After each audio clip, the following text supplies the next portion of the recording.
Isang mapagpalang umaga ng linggo po sa ating lahat. Ayan, magkape muna tayo. Meron pang laman, 'di ba? Simple lang naman ito ang ating ibabahagi. It's all about kape, 'di ba?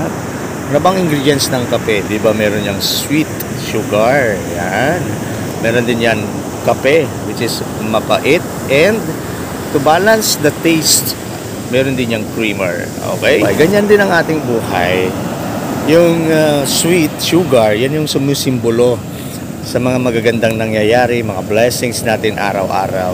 At yung kape na mapait, yun naman yung sumisimbolo sa mga hamon, mga pagsubok na nararanasan natin para tayo po ay matuto. And samantalang yung creamer naman, yun yung bumabalanse.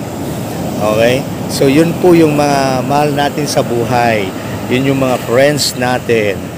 Yun yung mga malapit sa ating loob. Sila yung tao na nagpapaalala sa atin para balansahin ang ating buhay. Yun lamang. Have a blessed Sunday morning. Kape po tayo. Kaya intindihin mo na ang buhay ay parang kape din.